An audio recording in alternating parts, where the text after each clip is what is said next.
बिस्मिल्लाहिर्रहमानिर्रहीम। तहरीक इंसाफ और उनके इत्तेहादी जब ये कहें कि हमारे मुस्कुराने नहीं बल्कि कह के लगाने का वक्त आ गया है तो फिर परेशानी तो बनती है। और ये परेशानी इस्लामाबाद में रात गए महसूस भी की गई है। आप जानते हैं कि मुज़ाकराती अमल को लेकर जहां बहुत सारी बातें हैं, एक तो ज़ाहिरी मुज़ाकरात हैं, फिर असल मुज़ाकरात के हवाले से जहां बहुत सारी बातें पहले भी हैं, वो सब लोग जानते हैं। अच्छा, हुआ ये कि जब ये सारी बातें हो रही हैं तो इस दौरान परेशानी है क्या? गो के राना सनाउल्लाह कह रहे थे जी किसी ने कोई इमरान खान को बनी गाला शिफ्ट होने की ऑफर नहीं की और एस्टैब्लिशमेंट ने ना हमें मुज़ाकरात करने से रोका है ना मुज़ाकरात करने के लिए दबाव डाला है। आपको कहने की क्या जरूरत है, मैं आपको एक मिसाल देता हूं। नजम सेठी तो कम से कम आपके दौर में लगाए गए पीसीबी चेयरमैन थे, या आप ये तो नहीं कह सकते वो तहरीक इंसाफ के बड़े कोई हामी तस्वुर किए जाते हैं।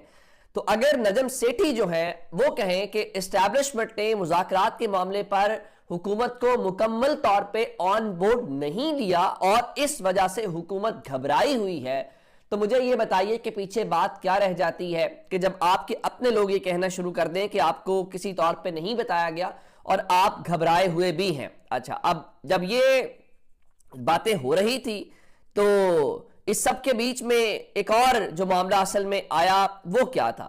वो ये था कि सबको पता है जब इमरान खान भी ये बात कर रहे थे तब इनके अपने लोग भी कह रहे हैं, फिर रात को इस्लामाबाद में तमाम जो मोहरे हैं, तमाम जो असासे हैं, वो एक साथ लॉन्च किए गए। हालांकि कोई एक शख्स भी बात कर सकता था, लेकिन उन्होंने मुनासिब क्या समझा कि शायद इन लोगों की बात के ऊपर कुछ ज्यादा लोग यकीन नहीं रखते, तो हम एक से ज्यादा लोगों से बात करवाते हैं।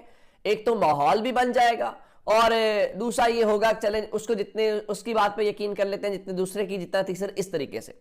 अब चूंकि सबको पता है कि क्या चल रहा है, मैं आपको पहले मोहरों की बात बताता हूं और फिर एक्चुअल वाले मुतालबे की बात बताता हूं।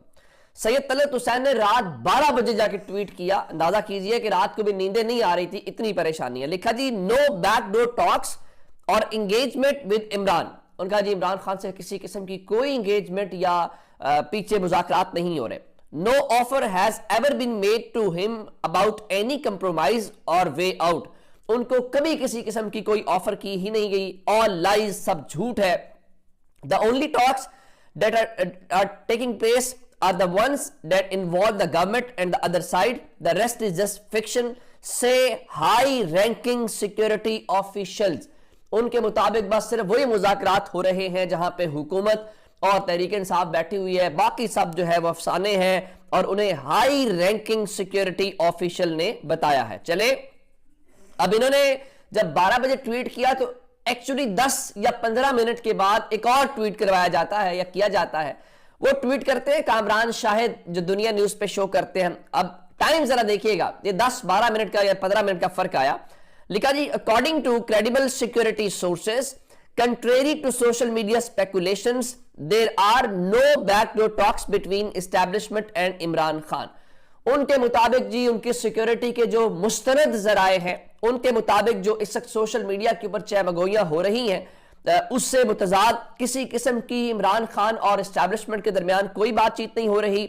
Upon asking the sources confirm that till date neither any deal on his cases nor any proposal to shift him to Banigala has been offered। तो उनके मुताबिक जी जब हमने पूछा तो उन्होंने बताया कि इमरान खान के केसेस को लेके और उनको बनीगाला शिफ्ट करने के हवाले से ना तो कोई उनको ऑफर की गई है ना कोई ऐसी बात है। चले, इसको भी छोड़ देते हैं। फिर जनाब बात अगर यहां तक रहती तो हम इस बात का समझते कि शायद यकीन हो गया है। इसी दौरान एक और मौसूफ जो है हसन अयूब खान, जो रावी करते हैं, उन्होंने भी इसी टाइम के दौरान 10-15 मिनट पहले या बाद में ट्वीट किया, कहा जी इमरान खान को बनी गाला शिफ्ट करने की किसी किस्म की कोई ऑफर नहीं की गई और ना ही कोई ऑफर करने का इरादा है। जबकि आजकल इमरान खान समेत तहरीक इंसाफ वाले पसे पर्दा मुज़ाकरात का झूठा मंजर बेचने की भरपूर कोशिश जारी रखे हुए।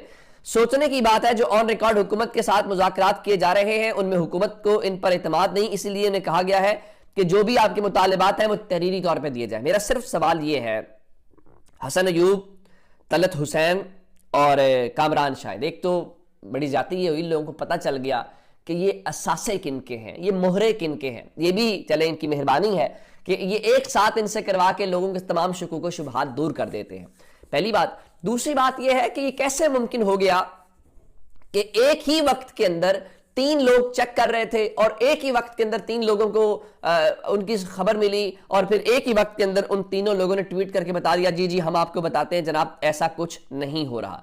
अब ये हो नहीं सकता। इस हवाले से ये है इनकी टोटल जो क्रेडिबिलिटी है। अब मैं आपको खबर जो बताना चाहता हूं जिससे इनको परेशानी की बात है, सब लोग बार बार कह रहे हैं कि आखिर ऐसा कुछ नहीं हुआ, तो फिर बताया जाना चाहिए कि मोहसिन नकवी के टेलीफोन से किसने फोन किया था, किसने बात की थी, वो सारी की सारी जो ट्रेल है वो काफी दिनों से मैंने आपको वो बताया था कि बैरिस्टर गौहर और बहुत सारी बातें इस किस्म की होती रही हैं। अब इस हवाले से इससे पहले नुसरत जावेद साहब कहते रहे हैं कि बुशरा बीबी बगैर प्रोटोकॉल के जो है वो वजीर आला हाउस से कहां जाई गई थी और उनकी क्या मुलाकात हुई थी और वहां पे क्या तय पाया था, इनकी परेशानी तो वो कम नहीं हो रही। अब इसके ऊपर एंकर जो मोहम्मद मालिक हैं उन्होंने मजीद इनके हवाले से कहा कि बुशरा बीबी की कल पेशावर में अहम मुलाकात हुई है। ये बात उन्होंने रात को की है और उनके मुताबिक उनसे सिर्फ एक मुतालिबा किया गया है, और बल्कि 2 मुतालिबात, उसको मासूमाना मुतालिबात कह लें कि मोहम्मद मालिक साहब के मुताबिक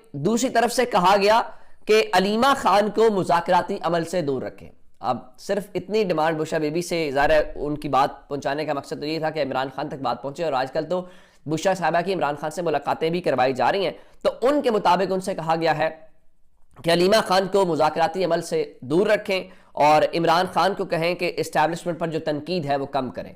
अब इमरान खान के ऊपर आप जब ये कहते हैं कि तनकीद कम करें, चले अलीमा खान तो पहले भी किसी मुज़ाकराती अमल के अंदर शामिल नहीं है, लेकिन शायद वो जब बाहर आके बात करती हैं तो लोग सबसे ज़्यादा उनकी बात के ऊपर यकीन करते हैं, क्योंकि वो इमरान खान की हमशीरा भी हैं और वो कोई लगी लिपटी बात नहीं करती। तो एक वजह तो ये हो सकती है। अब दूसरी वजह तनकीद वाली, तो ये तो फिर दोनों तरफ से है ना। देखें ये अभी जो हालिया प्रेस कॉन्फ्रेंस थी उसको देख लीजिए, उसको छोड़ के जिस तरीके से ये रात से तमाम चीज़ें मार्केट में आई हैं, ये दोनों तरफ से होगा। देखिए एक पॉलिसी होती है कि आप बाकी चीज़ें भी साथ साथ चलाते हैं और बातचीत भी साथ साथ रखते हैं, तो ये चलता हुआ आपको आइंदा भी दिखाई देगा और मुझे नहीं लगता इसमें कोई फर्क पड़ेगा। अच्छा, अब एक खबर अदालत से है और 26 नवंबर के एहतजाज के तनाजुर में तहरीक इंसाफ के कुछ 450 या 425 लोग गिरफ्तार थे। अब बताया गया है कि 278 जो गिरफ्तार वर्कर्स थे उनकी जमानतें अदालत ने मंजूर करके उनको रिहा करने का हुक्म दे दिया है, और मजमूई तौर पे बताया गया है कि 436 जमानत की दरखास्तों में से जो पीटीआई के 158 अफराद हैं उनके वर्कर्स की जमानतें मुस्तरद की गई हैं, जबकि 278 जो गिरफ्तार वर्कर्स हैं उनकी जमानत मंजूर हो गई है। और यही बातें पाकिस्तान तहरीक इंसाफ ये कह रही है कि भाई हमारे अदालतों को आज़ाद करो और अदालतों को अपने सिस्टम के मुताबिक जो है वो चलने के लिए इजाज़त दो, ताकि चीज़ें स्मूथली और अपने तरीके से आगे बढ़ें, लेकिन शायद वहाँ पे नहीं हो रहा। एक खबर और है, चूँकि कल परसों हम आपको कवर करके बताते रहे कि पीटीए के चेयरमैन इंटरनेट बंदिश के हवाले से क्या कह रहे थे। तो अब खबर यही है कि पाकिस्तान को जो बैनुल अक़वामी इंटरनेट ट्रैफिक है उसके साथ जोड़ने वाली जो सब मैरीन केबल है वो कतर के करीब, पाकिस्तान में नहीं कतर के करीब बताया गया है कि खराब है, और पाकिस्तान टेलीकम्युनिकेशन अथॉरिटी यानी पीटीए ने अलर्ट जारी किया है कि मुल्क भर में जो इंटरनेट और ब्रॉडबैंड के सार्फिन हैं उनको मसाइल का सामना करना पड़ सकता है। वैसे आपस की बातें चलें, ये तो अगर वाक़तन कोई टेक्निकल फॉल्ट है तो उसकी वजह से है। पाकिस्तानी जो है